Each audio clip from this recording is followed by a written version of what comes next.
स्वागत आहे तुमचं यश आराध्य यूट्यूब चॅनलमध्ये। तुम्ही थंबनेल नक्कीच बघितलं असेल। सर्वांना CSIT का हवंय? तुमच्याही मनात तुम्ही ठरवलंय सगळ्यांनी की CS घ्यायचंय, IT घ्यायचं। मी प्रत्येकाला विचारतो कोणती ब्रांच हवी आहे? मला टेक ब्रांच हवी आहे, मला CS हवंय, मला IT हवंय। पण का बरं तुम्हाला CSIT हवंय किंवा सगळ्यांना CSITच का हवंय या प्रश्नाचं उत्तर आपण आज थोडक्यामध्ये फाइंड आउट करूया। आणि नेमकं कोडिंग काय असते, तुम्ही येणाऱ्या 2-3 महिन्यांमध्ये काय केलं पाहिजे या गोष्टींकडे थोडंसं आपण लक्ष देऊया। जर तुम्ही चॅनलवर नवीन असाल किंवा अजून पण चॅनलला सबस्क्राइब केलं नसेल, लवकरच आपले 100K सबस्क्रायबर्स कंप्लीट होणार आहेत। सो लवकरात लवकर मलाही 100K कंप्लीट करण्यासाठी मदत करा आणि चॅनलला सबस्क्राइब करायला विसरू नका, कारण इंजिनिअरिंग ऍडमिशन रिलेटेड असेच लेजिट मीनिंगफुल व्हिडिओज तुम्हाला रोज या चॅनलवर मिळत राहणार आहेत।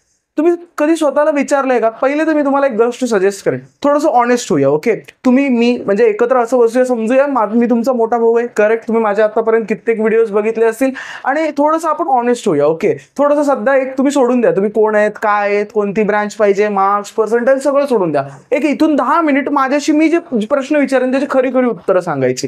ठीक आहे? मला एका प्रश्नाचं उत्तर द्या। 10वीला सायन्स तुम्ही का सिलेक्ट केलं? आर्ट्स कॉमर्स तुम्ही घेऊ शकत होता, सायन्स का सिलेक्ट केलं? यांनी सांगितलं, त्यांनी सांगितलं, काही जणांना चांगले पर्सेंटेज आले, काही जण म्हणले तुला मॅथ्स खूप चांगलं जमतंय, काही म्हणले सायन्स खूप चांगलं जमतंय, तू हुशार आहेस, तू करू शकतोस। कोणाला तुम्ही बघितलं असेल की तो इंजिनियर झालाय, कोणाला तरी बघितलं असेल तो डॉक्टर झालाय, काहीतरी स्वप्न तुम्ही छोटी मोठी बघितली असतील आणि सायन्स घेतलं, करेक्ट?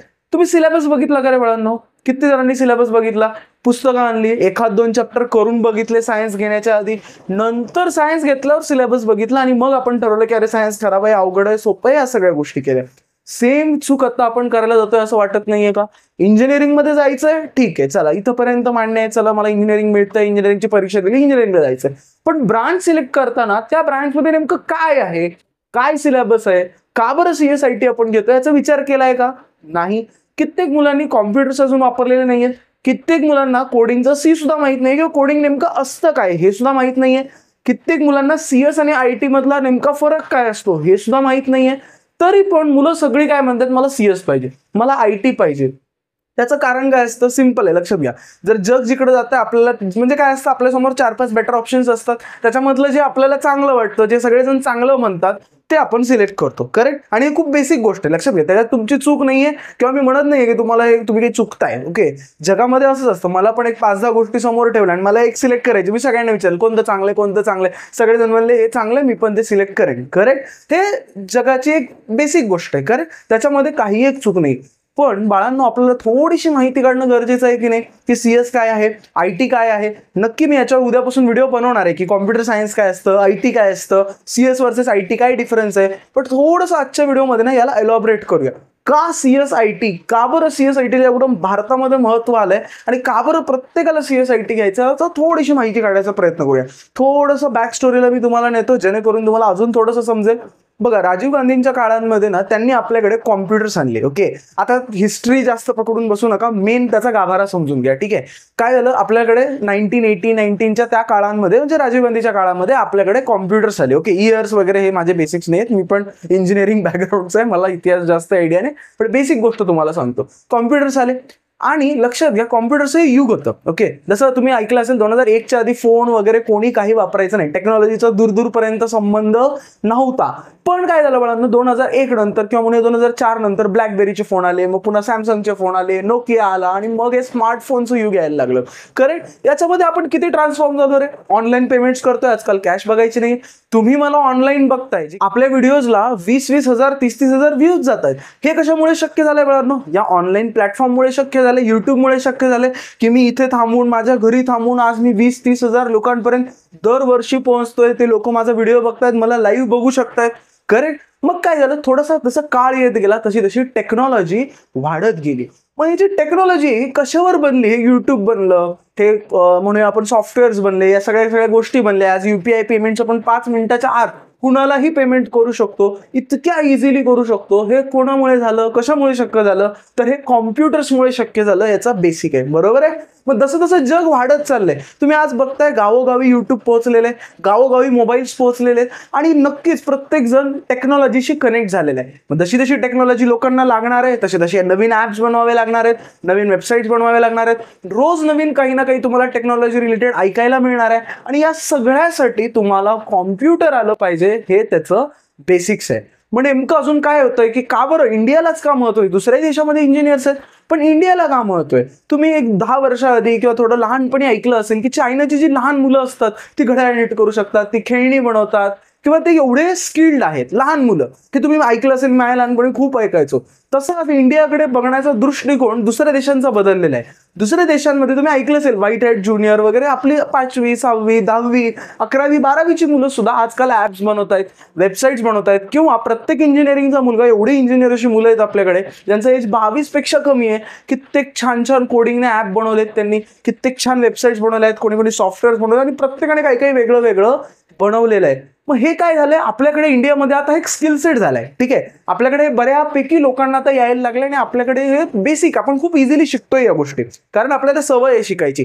लोक दुसऱ्या देशामध्ये इंग्लिश वगैरे शिकत नाहीत, ते म्हणतात आमची मातृभाषा जी आहे ते आम्ही तीच शिकणार. पण इंडियन्स खूप स्ट्रेट फॉरवर्ड आहेत, आपण त्यांची इंग्लिश शिकलोय, तसंच आपण कोडिंग सुद्धा शिकायला लागलो. ऍक्च्युली कोडिंग ही कॉम्प्युटरवर केली पाहिजे, पण बोर्डावर करून पाठ करून सुद्धा आपले इंडियन्स कोडिंग करतायत आणि तिकडच्या इंजिनियर्सला सुद्धा आपण टफ देतोय. त्याचं कारण लक्षात घ्या, आपली एकतर खूप पॉप्युलेशन जास्त आहे, त्याच्यामुळे आपल्याकडे कॉम्पिटिशन जास्त आहे आणि जास्त कॉम्पिटिशन असल्यामुळे आपल्याकडे स्किल सेट सुद्धा जास्त आहेत. आणि इंडियन मेंटॅलिटीज आहे, तुम्हाला माहिती आहे, जुगाडू इंडियन मेंटॅलिटी, की आपल्याला काही करून उत्तर काढता येतं, मग आपण मेहनती आहेत, आपण सगळे आहेत. पण याच्यामुळे काय झालंय बाळांनो माहिती का, की बाहेरच्या देशामध्ये जे सॉफ्टवेअर्स लागतात, बेसिक मी तुम्हाला सांगू, एडिटिंग सुद्धा बाहेरच्या देशात लोकांना करता येत नाही. आपल्याकडे बघा लहान लहान मुलं सुद्धा आजकाल एडिटिंग करतायत, स्टेटस ठेवतायत, वेगवेगळे त्याला गाणे वगैरे लावतात. आपण या टेक्नॉलॉजीच्या बाबतीमध्ये खूप स्ट्रेट फॉरवर्ड आहोत. तुम्हाला माहित असेल, मध्ये तुम्ही ऐकलं पण असेल, जयशंकर यांचा एक इंटरव्ह्यू होता, त्यात त्यांनी सांगितलं की बाहेरच्या देशांमध्ये अजून सुद्धा कोविडचं सर्टिफिकेट पानावर लिहून देतं. ओके, की तुम्ही पहिली वॅक्सिन घेतली, राईट, दुसरी वॅक्सिन घेतली, राईट. ते एवढे टेक्नॉलॉजीशी कनेक्टेड नाही आहेत. माझा भाऊ जर्मनीमध्ये आहे, तिथं अजून सुद्धा डिजिटल पेमेंट्स नाही आहेत. विचार करा, आपण टेक्नॉलॉजीच्या गोष्टींमध्ये इतके पुढे गेलोय की आपण आज म्हणू शकता तुम्ही की भारत सध्या नंबर 1 वर नक्कीच असेल, इतके आपण टेक्नॉलॉजीमध्ये पुढे गेलोय. त्याच्यामुळे काय झालं, आपल्याकडे नंबर ऑफ IT कंपनी झाल्यात. मग काही इंडियन आहेत, जसं की TCS आहे, इन्फोसिस आहे आणि बऱ्याचशा अशा कंपनीज आहेत ज्या बाहेरून आल्यात, कॉग्निझंट आहे, ॲसेंचर आहे, गुगल आहे, वेगवेगळ्या कंपनीज आहेत. ठीक आहे, मग या कंपनीजमध्ये आपला रुतबा आहे, इंडियन्सचा रुतबा आहे, कारण आपल्याला कोडिंग येते, जे बेसिक गोष्टी लागत आहेत ते आपल्याला येत आहेत. त्याच्यामुळे बाहेरच्या कंपनीज येऊन सुद्धा इंडियन्सला हायर करायला तयार आहेत. ॲसेंचर वगैरे सगळ्या बाहेरच्या कंपनीज आहेत, त्यांनी इंडियामध्ये मोठे मोठे ऑफिसेस सेटअप केलेले आहेत आणि त्याच्यामध्ये इतके जॉब्स आहेत की त्याच्यामध्ये सॅलरीज सुद्धा चांगले आहेत आणि जॉब सुद्धा चांगले आहेत. त्याच्यामुळे काय होतंय की प्रत्येकाला तिकडे चांगली नोकरी मिळते, कॉम्प्युटरवर बसून काम करायचं. त्यामुळे प्रत्येकाचं स्वप्न बनलंय की नाही, CSIT घेतलं पाहिजे, जेणेकरून एक खूप छानशी जॉब आपल्याला मिळू शकते आणि काही ना काही आपल्याला त्याच्यामध्ये चांगलं शिकायला मिळणार आहे. हे बेसिक कल्पना झाली. ठीक आहे, हे तुम्ही ऐकलं असेल थोडंफार, काही जणांनी ऐकलं नसेल, मे बी जर तुम्ही ऐकलं असेल तर जसं जसं पिरियड होत चाललाय तसं तसं आपण अजून डिजिटली पुढे जातोय आणि जसं जसं डिजिटली पुढे जातोय तसं तसं आपल्याला या सर्व गोष्टींची जास्त गरज लागणार आहे आणि जशी जशी टेक्नॉलॉजी लागणार आहे तसे तसे CSIT इंजिनियर्स आपल्याला लागणार आहेत. आता मी थोडंसं एक बेसिक एक्झाम्पल सांगतो. आधीच्या काळामध्ये तुम्हाला आठवत असेल, दूधवाले आपल्या घरी जे कोण दूध द्यायला यायचे ते काही ट्रॅक करायचे का नाही, 30 दिवस झाले त्यांची पगार. आता काय झालं रे, ऑनलाईन दूध मागवतात, ते नोट डाऊन करून ठेवतात त्यांच्या ऍप वर स्वतःचे. ठीक आहे, म्हणजे किती खालीपर्यंत टेक्नॉलॉजी आपल्याकडे पोहोचली आहे. आजकाल तुम्ही बघताय छोट्या छोट्या दुकानदारांच्या स्वतःच्या वेबसाईट्स आहेत. ठीक आहे, मग हे कोण बनवत आहे? हे इंजिनियर्स बनवत आहेत, तुमच्या माझ्यासारखीच लोक बनवत आहेत. म्हणून सगळ्यांना CSIT हवंय, कारण जॉब्स खूप आहे तिकडे मार्केटमध्ये, कम्पेअर्ड टू कोर खूप जॉब्स आहेत. ठीक आहे, आणि खूप जॉब्स आहेत, सेक्युअर म्हणता येतील जॉब्स, की कोडिंग आहे, तुम्हाला लॅपटॉपवर बसून काम करायचं, त्याच्यामुळे एक सगळ्यांना आनंद आणि सॅलरी सुद्धा चांगला आहे. त्याच्यामुळे प्रत्येकाला इकडे यायचं आहे आणि अख्खा जग सध्या इंडियाकडे डिजिटल इंडिया म्हणून बघतोय, किंवा म्हणू शकता तुम्ही की इंडियन्सकडे IT फील्डमुळे बघण्याचा दृष्टिकोन पूर्णपणे बदललाय. लक्षात घ्या, आपल्याकडे IT पार्क्स क्रिएट झालेत, जे की ज्यात खूप साऱ्या कंपनी इंडियन्स आहेत, पण कित्येक कंपनी ज्या बाहेरून येत आहेत, कारण त्यांना इंडियन टॅलेंट हवा आहे. लक्षात येतंय, आपली त्यांना गरज आहे, त्याच्यामुळे ते इथे येऊन सेटअप करतायत. काय गरज आहे ते कंपन्यांना, ते पाकिस्तानमध्ये जाऊ शकतात, पण ते तिथे जातात का बरं ते इंडियामध्ये कंपल्सरी? कारण इंडियन्स या बाबतीमध्ये खूप पुढे गेलेले आहेत, आपली लहान मुलं कोडिंग करतायत. ठीक आहे, मग हा बेसिक झाला की काय होतंय, मग इंडिया याच्यामध्ये बूम आहे सध्या, इंडियामध्ये याचं एक मार्केट क्रिएट झालेलं आहे, आपली डिमांड आहे मार्केटमध्ये, आणि जर तुम्ही चांगली कोडिंग करत असाल तर नक्कीच तुम्हाला यामध्ये खूप छान छान अपॉर्च्युनिटीज अवेलेबल आहेत. मग हे झालं, कळालं झालं की का सगळ्यांना CSIT का हवंय. मग त्याच्यासाठी तुम्ही काय करताय याचा विचार केला पाहिजे. सगळं खरं आहे, जगामध्ये सगळे CSIT झालेल्यांना जॉब्स आहेत का? नाही आहेत. प्रत्येकाला जॉब आहे का बाळांनो? नाहीये. त्याच्यासाठी तुम्हाला एफर्ट द्यावे लागतील ना. तुम्ही CS ब्रांच घेतली म्हणजे झालं का? तुम्ही मेकॅनिकल ब्रांच घेतली म्हणजे झालं का? नाही. लक्षात घ्या, सायन्स कित्येक मुलं घेतात, इंजिनियर किती बनतायत? सगळे नाही बनत. कित्येक जण मग BSc वगैरे इकडे तिकडे जातात. का? कारण तिथे त्यांची मेहनत कमी पडली. मग पुन्हा तुम्हाला हेच करायचंय का? इंजिनिअरिंग करून आपल्याला काय करायचं बाळांनो? पुढे जायचंय, जॉब्स घ्यायच्यात, या मार्केटमध्ये जायचं आणि तिथे सुद्धा चांगलं परफॉर्म करायचंय. त्याच्यासाठी बेसिक तुम्हाला आता कोडिंग शिकली पाहिजे. सो माझ्याकडून प्रत्येकाने तुम्ही मला एक प्रॉमिस करा किंवा एक येस दादा विल डू इट असं कमेंट सेक्शन मध्ये सांगा की येणाऱ्या 2 महिन्यामध्ये दादा मी आता कोडिंग शिकायला प्रयत्न करणार आहे. इंजिनिअरिंगचा सिलेबस काय आहे हे पण शोधायला प्रयत्न करणार आहे. काय सिलेबस माहीत असला पाहिजे ना, की आपण असंच जाणार आहे आणि मग एकदम वाटायला लागेल की अवघड आहे. काय एक बेसिक गोष्ट मी तुम्हाला सांगतो, ठीक आहे. आता मी तुम्ही म्हणाले का लिहून ठेवलं, मी विसरून जाईल कट ऑफ म्हणून मी तुम्हाला लिहून ठेवलंय. एक बेसिकशी गोष्ट आपण बघूया. PCCI पुण्याचं एक फेमस इन्स्टिट्यूट आहे, तुम्हाला सगळ्यांना माहिती आहे. मी काउन्सिलर आहे, ठीक आहे. चला तुम्हाला एक IT इंजिनियर म्हणून नेमकं काम काय असतं आपण थोडंसं इमॅजिन करूया. चला आता इमॅजिन करा 4 वर्ष झालेली आहेत, तुम्ही एक इंजिनियर आहात आणि तुम्ही IT इंजिनियर आहात आणि तुम्ही माझ्याकडे आलात, ठीक आहे. आणि मी काउन्सिलर आहे, करेक्ट. मी इमॅजिन करायची गरज नाही, मी आहेच काउन्सिलर, ठीक आहे. आता माझ्याकडे भरपूर मुलं असतात, मला प्रत्येक मुलगा कॉल करतो आणि विचार दादा माझं हे पर्सेंटाईल आहे, मला PCCI मध्ये ऍडमिशन मिळेल का? मला अशा हजारो कॉल्स डेली येतात, करेक्ट. मग मी शेवटी कंटाळून जातो की यार कितीदा मी एकच प्रश्नाचं उत्तर कितीदा देऊ, करेक्ट. मग तुम्ही माझ्याकडे आलात, दादा एक काम करतो, आम्ही तुम्हाला एक वेबसाईट बनवून देतो की ज्याच्यामध्ये मुलाने जर पर्सेंटाईल टाकलं तर त्याला दिसेल की PCCI मिळणार की नाही मिळणार. ओके, म्हणजे मला जे 1000 कॉल्स येणार आहेत ते मला उचलावे लागतील का रे? नाही, एखाद दोन त्याच्यात तरी सुद्धा करतील, बट स्टील माझे 1000 कॉल कमी झाले, माझा लोड कमी झाला, तर मी तुम्हाला पैसे देणार की नाही त्याचे? देणार. मग आपण थोडंसं बेसिक बघूया मला काय सांगायचं आहे, ठीक आहे. इमॅजिन करा तुम्ही आता एक IT इंजिनियर आहात, ठीक आहे. तुम्ही माझ्याकडे आहात, बेसिक बरं का, आता एकदम तुम्ही डेप्थ मध्ये जाऊ नका, हे खूप डेप्थ मध्ये मी सांगत नाही, बेसिक आपण थोडंसं समजूया, ठीक आहे.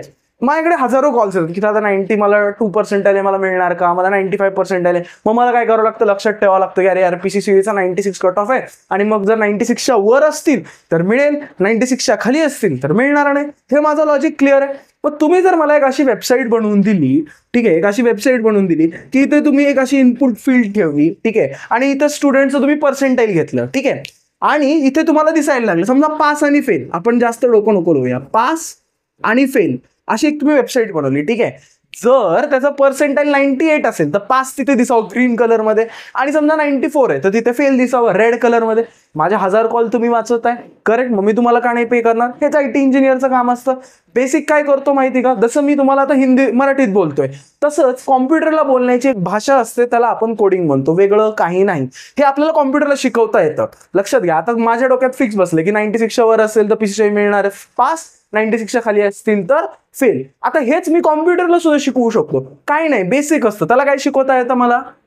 इफ, ठीक आहे, पर्सेंटाईल, ठीक आहे, ग्रेटर दॅन 96. ओके, असं एक लॉजिक असतं. आता हे खूप डेप्थ मध्ये नाही सांगत आहे, कोडिंग कोर्स हा 7वा-8वा व्हिडिओ असतो, ठीक आहे, त्यामुळे तुम्हाला लगेच लक्षात येणार नाही. दादा काय कळलं नाही समजून घ्या, बेसिक थोडंसं मी तुम्हाला सांगतोय, ठीक आहे. If percentile is greater than 96, okay, तर इथे पास प्रिंट व्हावं. ओके, म्हणजे पास तुमचं कॉम्प्युटर इथे त्या युजरला दाखवावं. किंवा एल्स, इफ एल्स म्हणजे तुम्हाला माहिती नाही, इफ हो किंवा नाही, म्हणजे हे असेल किंवा ते, हे किंवा ते. ओके, इफ एल्स तर फेल प्रिंट व्हावं. ओके, आता एक तर 96 पर्सेंटाईल असतील, 96च्या वर तरी असतील किंवा 96च्या खाली असतील, करेक्ट. मग बघा इथं काय केलं, समजा तुम्हीच आलात युजर म्हणून आणि तुम्ही इथं टाकलं 92 पर्सेंटाईल, ठीक आहे. कॉम्प्युटरला तुम्ही हे शिकवून ठेवलंय की बघ 96च्या वर आहे का पर्सेंटाईल आहे, पास देऊन टाक. बघा माझा एक कॉल तुम्ही कमी केला, आणि जर त्याला 92 असेल त्याने इथे 92 टाकले, इथं काय आउटपुट येईल रे? फेल येईल. तर हेच तर तुम्हाला बनवायचं. आता मी बेसिक सांगितलं, आता तुम्ही अख्खी कॉलेजचे लिस्ट असे डिझाईन करू शकता. मे बी तुम्ही एखाद्याने समजा पर्सेंटाईल टाकलं, त्याला कोणते कोणते कॉलेजेस मिळू शकतात, असा प्रोग्राम तुम्ही बनवू शकता. आता मी एक बेसिक गोष्ट दाखवली तुम्हाला, ठीक आहे. मग हेच आपल्याला शिकायचं आहे, आणि जेव्हा ज्याला या गोष्टी येतील त्याला का नाही हायर करणार कंपनी, आणि हे तुम्हाला आलं पाहिजे. पण बेसिकली काय होतंय, गावाकडच्या मुलांनी कधी कॉम्प्युटर्स वापरले नाहीयेत, कधी लॅपटॉप्सला हात लावलेला नाहीये, कोडिंगचं C सुद्धा माहित नाहीये, आणि जेन्युअन राहा. बघा माझा तुमच्याशी काही आहे का की मी थोडी तुम्हाला हायर करणार आहे, किंवा मला तुम्ही खरं मनातलं सांगितलं तर काही फरक पडतो का? नाही. तुम्ही माझ्याशी खरं बोला की दादा नाही यार खरंच मला येत नाही. कमेंट सेक्शन मध्ये वाटत असेल दादा यार कमेंट सेक्शन मध्ये मला टाकायला लाज वाटते, किंवा मला नाही वाटत की मी असं कमेंट सेक्शन मध्ये ओपनली सांगावं की दादा मला खरंच एवढं काही बेसिक्स येत नाही, मला पर्सनल 7020781343 या नंबरवर व्हॉट्सअप करा, दादा तू बोललास ते व्हिडिओमध्ये खरे, करेक्ट. म्हणजे मला सांगण्याचा उद्देश काय म्हणा, या गोष्टींचा विचार केला पाहिजे. आपण कशात अडकलोय, कट ऑफ, ब्रांच, हे ते सगळं त्याच्यातच अडकलोय. पण आपण याचा विचार नाही करत आहे की पुढे जाऊन काय करायचंय, मग मला कोणत्या पद्धतीने विचार केला पाहिजे. आणि ज्याच्या हे लक्षात येईल त्याच्या लक्षात येईल की आपलं नेमकं काम काय असतं. आता थोडंसं आय होप विजन क्लिअर झालं असेल. CSIT का करायचंय आता मला ऑनेस्टली सांगा की खरंच तुम्हाला हे माहित होतं का? जर माहित होतं तर मग आता तुम्ही त्याच्यावर काय ऍक्शन्स घेताय, कोणत्या नवीन प्रोग्रामिंग लँग्वेज शिकताय, काय तुम्ही पुढे स्वप्न बघितले. मी प्रत्येकाची कमेंट वाचणार आहे. ज्याला थोडंसं कमेंट टाकताना थोडी भीती वाटते किंवा वाटतं मी पब्लिकली नाही सांगणार, माझ्या नंबरवर तुम्ही पाठवा, वाटल्यास कमेंट सेक्शनवर व्हॉट्सअप करा, कॉल करू नका, कारण खूप सारे कॉल ऑलरेडी येत असतात. ठीक आहे. सो आय होप हा व्हिडिओ थोडासा क्लिअर झाला असेल. आता विजन क्लिअर झालं असेल CSIT का घ्यायचंय आणि घेतल्यानंतर काय करायचंय, काय शिकायचं आणि नेमकं तुम्ही काय डेव्हलप करू शकता. हे मी एक उदाहरण दिलं. तुम्ही अशा कित्येक वेबसाईट्स बनवू शकता. ठीक आहे. तुम्ही कॅल्क्युलेटर्स बनवू शकता, मे बी तुम्ही रॉकेट लॉन्चिंगचं पण बनवू शकता, कारण कॉम्प्युटर ही इम्पॉसिबल गोष्टी पॉसिबल करण्यासाठी असतं. ठीक आहे. त्याला काही एक लिमिट्स नाही आहेत. तुम्ही काही पण बनवू शकता. तुम्ही गेम्स बनवू शकता, तुम्ही वेबसाईट बनवू शकता, तुम्ही इन्फॉर्मेशन वेबसाईट बनवू शकता, कॉलेजच्या वेबसाईट बनवू शकता, रजिस्ट्रेशन करून घेऊ शकता. अजून तुम्हाला सांगतो, आता माझ्याकडे काउन्सिलिंग आहे, मला एनरोल करायचं मुलांना. ठीक आहे. तर तुम्ही मला एक वेबसाईट बनवून देऊ शकता की दादा बघ ही वेबसाईटवर इथे नाव ID टाकू आणि मग खाली QR कोड असेल, ज्यांना स्कॅन करेल तो एनरोल होईल, तुला त्याचा डेटा येईल. लक्षात घ्या की अनलिमिटेड पॉसिबिलिटीज आहेत. फक्त तुम्हाला ते शोधायचंय, हे कसं बनवतात ते शिकायचं. आणि यालाच बाळांनो कोडिंग म्हणतात. तर या सगळ्या गोष्टींना या दृष्टिकोनातून विचार करायला चालू करा. कॉम्प्युटर इंजिनिअरिंग काय असतं, IT काय असतं, याच्यावर मी वेगळा व्हिडिओ नक्की तुम्हाला बनवून एक्सप्लेन करणार आहे.